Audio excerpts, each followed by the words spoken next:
Welcome to Gaia's Voice podcast with Matilde Croscini. This podcast is for women looking to connect with their innermost wisdom and unlock their unlimited potential to be who they were born to be. This space is for you. This time is yours. You are held by the earth underneath you. Be you. Be wild. Be free. Now let's begin.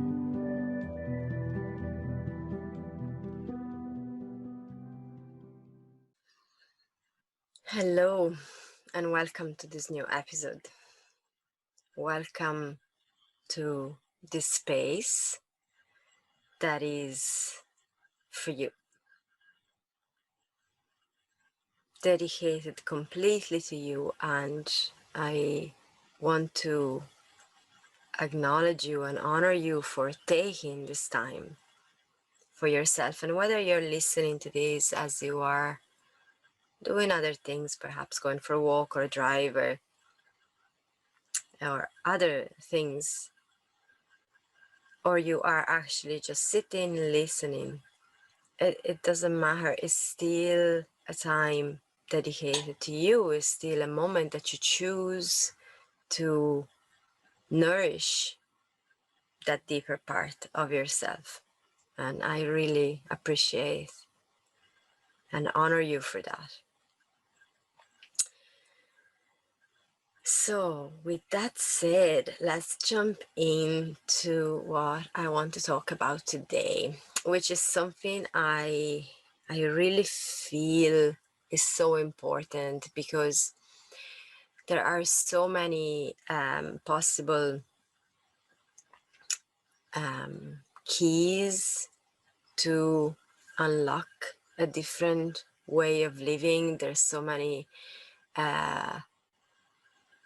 foundations to it, and we're gonna go into all of that in other episodes for sure, but there's something that is like at the very, very root of this, and is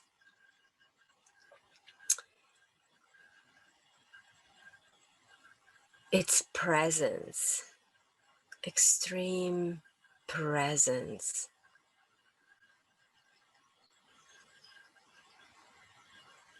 And the reason why I want to speak about this today is because I have personally experienced myself, and also I have witnessed it in people around me when they started along this path of self-discovery and deepening of connection. And there's a confusion that can be experienced. I for sure experienced that. And it's like the more we engage with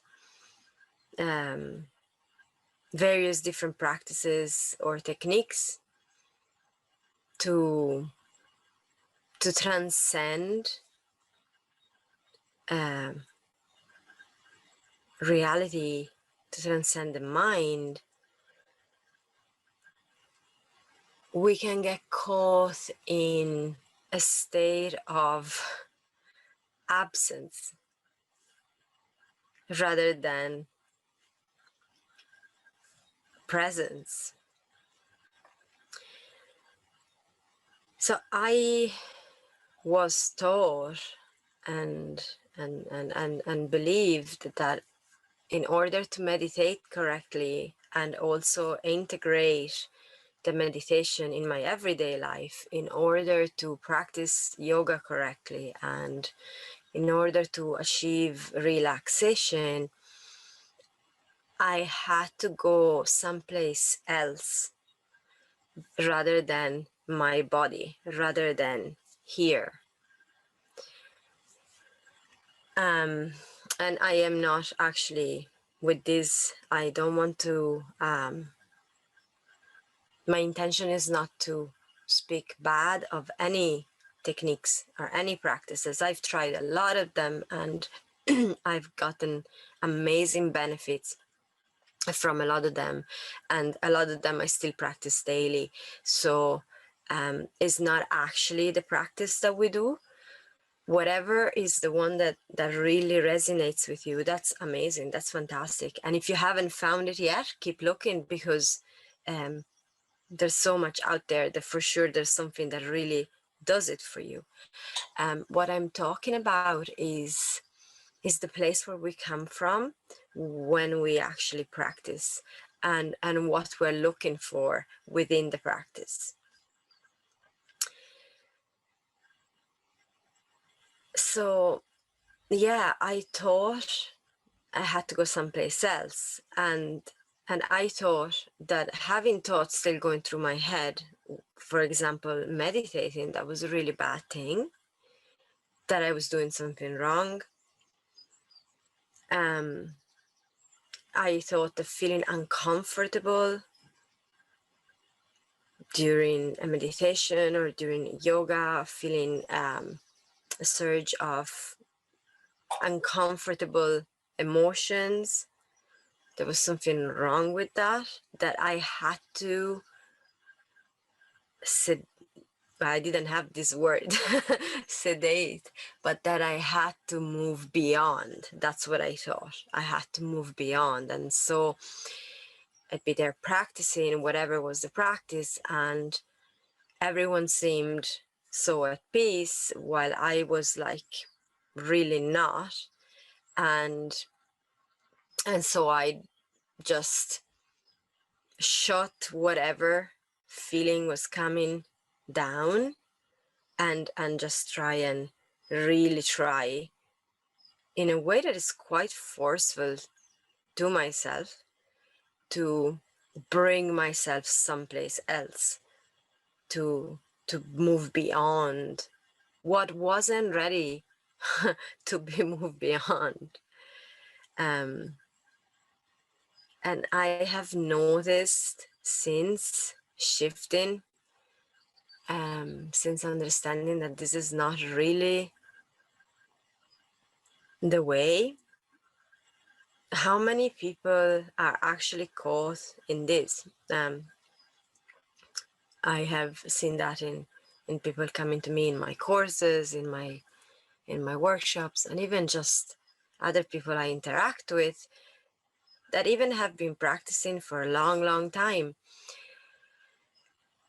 that there is this,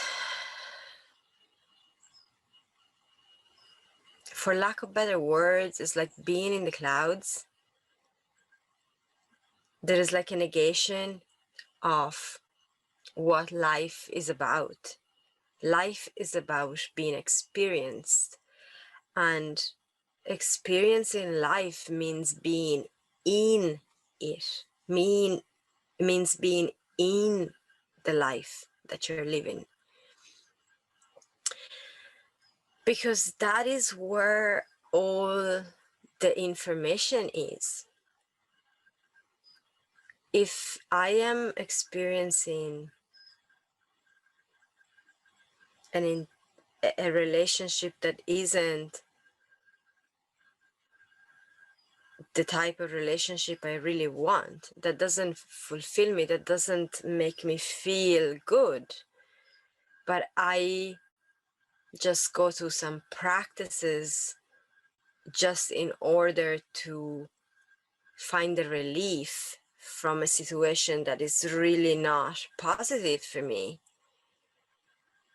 then what I start doing, and I speak from experience here definitely, is what is called minimize and normalize, which is, in other words, a sedation of what is really going on inside of me.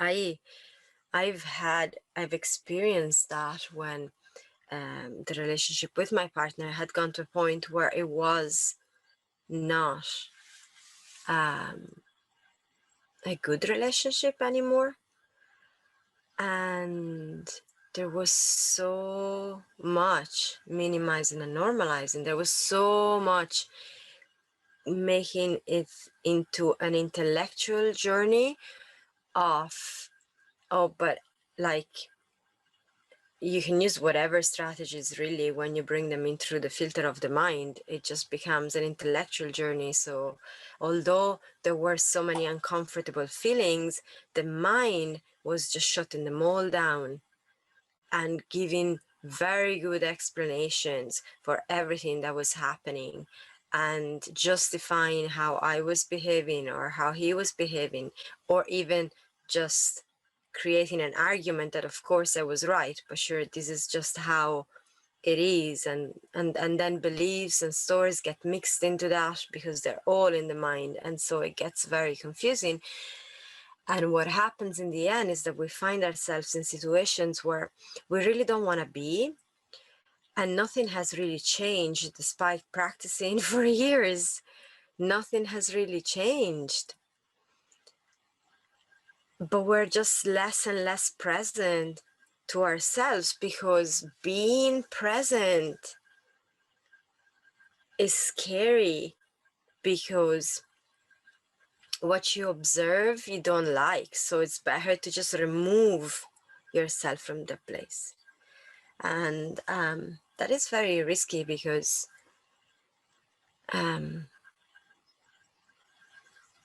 it brings you really away from life. I wasn't living anymore. I was going through the motions. Yes, I wasn't suffering a whole lot, but I wasn't happy either. It was like that sort of middle place that there's not much happening at all. And yes, that was just not living. And it took really accepting that, first of all, and then practicing in a different way, which is practicing from being totally in the moment all the time. And yes, this takes some practice. It takes I'm still not present in the moment all the time. That is what I am, where I'm coming from, where I do practice. That is what I move towards. But it requires some practice. But the more we practice that way, the more we change from being absent and sedated to be present and allowing, receiving, being soft. And yes, there's suffering involved in it. Maybe not so much suffering, but there's definitely pain involved in it. Suffering is optional. That depends on how much you want to resist the pain. But every time that we're present, really intensely present to an emotional state that is really challenging and uncomfortable, we're actually allowing that emotion to move through and be released, which allows things to shift around us.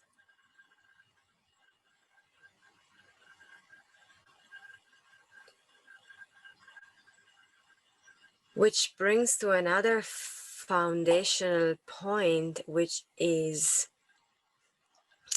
what is around us comes from within.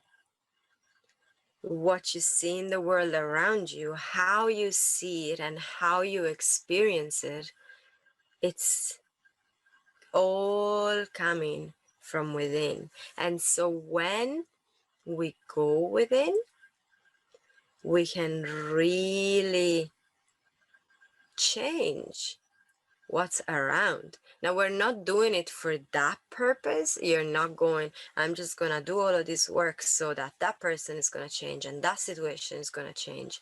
That's not that's not going to work, because again, you are still coming from the outside, really, just in a subtle way.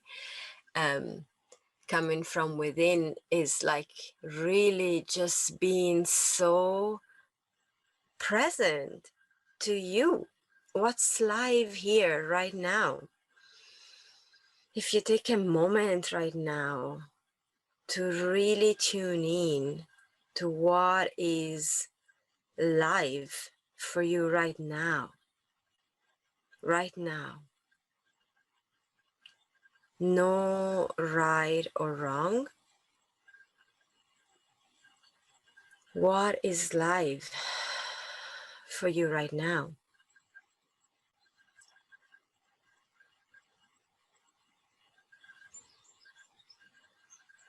And while you're noticing, can you just leave it as it is?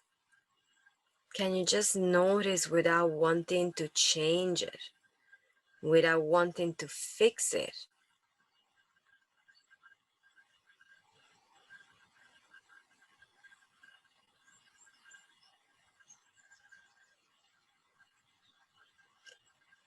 And often when we really slow down to the point of really tuning into what is present in the moment, we can be very surprised to how intense the emotions can feel. And that is because we haven't taken the time to do this in such a long time.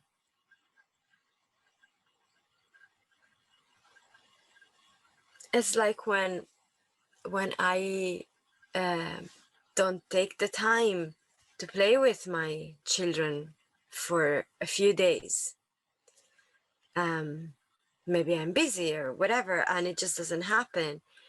And then I decide, okay, I have an hour or two, like, let's do something together. The first moments of that hour, they're really hyped up.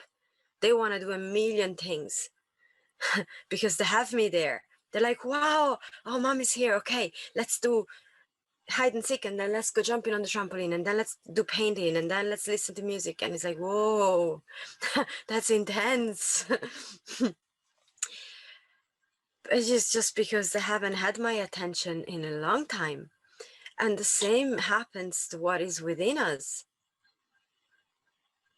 That emotion has been kept there, buried there, sedated, suppressed for such a long time, that when you slow down and really bring your attention to it, oh, it can be intense. And that is where, through consistency of practice, dedication to it, dedication to ourselves, dedication to you, you start becoming comfortable with being uncomfortable.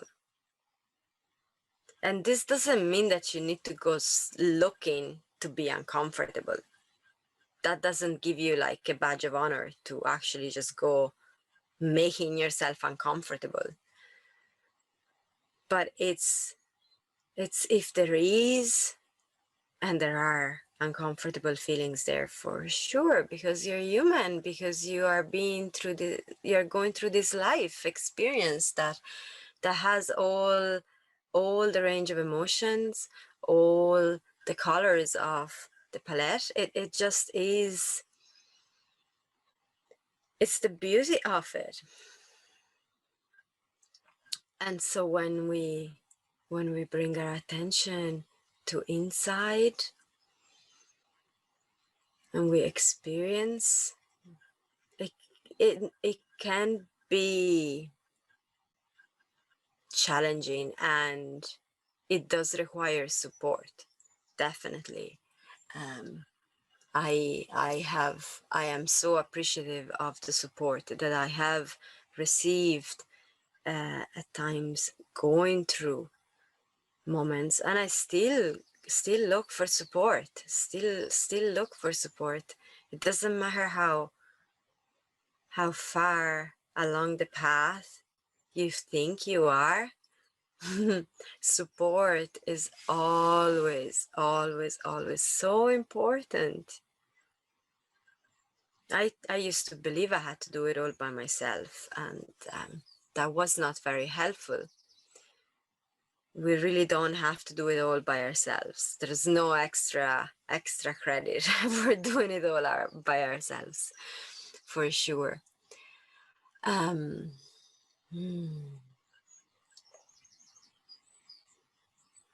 So when I started, and we both started, myself and my partner both started, sort of in different ways, looking really deep inside and intending to be present with what was going on, it turned so uncomfortable. I have not, well, I was about to say I've never been through such uncomfortable times. I probably have, just each present moment is different. So ultimately, I hadn't been before through such uncomfortable times. And I really got to, feel into my deepest fears, my deepest emotions. Like, it wasn't anger, it was rage. It wasn't fear, it was terror. It wasn't just sadness, it was like deep, deep grief. And that sounds really frightening. I do get that. And I actually thought, the funny thing was, I thought I was very emotional. I thought I was very emotionally in tune. I mean, I could cry, I could yell, um, I could do all of that. I could just laugh. So I was being really, wow, I was such an emotional being, so intense. Oh, I so wasn't. I so wasn't. I was to a degree. I was to a degree, to a certain level, definitely I was. More than other people that were around me, and less than other people that were around me. What I've discovered is that there is really no end to this journey, and there's amazing layers of depths of emotions, and the deeper we go, the closer to the root of who we are we get. And when we get to the root of why we follow certain patterns, of why we experience certain emotions, or why we always end up in relationships that are in a certain way, or of why we always end up in the same dynamics with our boss or our co-workers or our clients, why we end up in this loop of triggers with our children or with our parents. When we get to the root of all of that is where we start really feeling so free, because each time that we experience these emotions, we free ourselves a little bit more, a little bit more. We get closer to who we really truly are. Before the programming, before all the stories were put on us. But we don't lose the experience, we don't lose the wisdom. The wisdom is amazing. I mean, if I hadn't been through what I have been through in my life, I wouldn't be here now today with the family I have, the life I have, the joys I have. And I am so grateful for all of it, really. But there's also a part of me that is deeper than all of that, and that is bigger than all of that happened to me. So it's the more we go deep, the more we can connect, and then the relationships, the reality around us starts shifting. After a period of really intense emotions, more intense than I ever thought I could withstand, our relationship has never been better, more real, fulfilling, and just sensational. Really, truly sensational. But we had to go through that as individuals, and then when you're in a relationship with someone, which doesn't have to be a love relationship, this like reflects on everything. That has changed my relationship with my daughters. That has shifted my relationship with myself, because that's at the root of everything, is actually your relationship with yourself.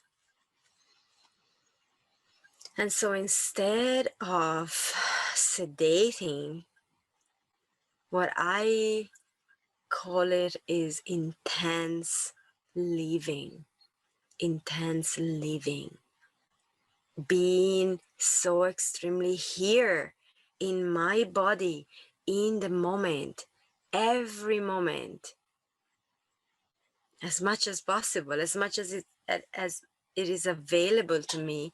That's what I'm going for. And intense living is not doing crazy stuff so to feel intensely alive, although that is where the pull towards doing really crazy stuff comes from, because in those moments you're really intensely present. I've been like galloping with a horse at full speed in a field. It's like it brings you intensely in the moment. It has to. Practicing for myself has been practicing martial arts and being in like in I still remember I only did one competition and then everything changed. um but like so intensely in the moment, because if you're not, you just get hurt. So you have to be. And but there's a way of being, practicing and living that allows us to be so present in the moment to everything, and there's so much in each moment. Like right now, if you take a moment again to be in, you don't have to go somewhere else. Like even if you are doing something, how like can you feel your body as it's touching whatever surface you have your hands on right now? Can you feel how does your skin feel right now? What is present inside when you breathe?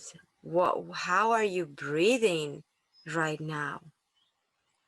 What are the sounds around you in this moment? Go into your ears and really hear what's around. Really taste what you are eating, if you are eating.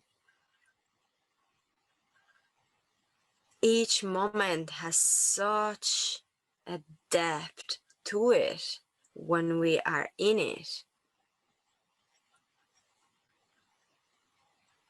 And so if you are going down a path with practices and strategies and techniques that are making you just get used to and cope with what is around you, rather than wanting to live it, there's in there's questions. In my experience, there's questions to be asked to yourself if that is really truly helping you going deeper into the life that we're here to live, to experience.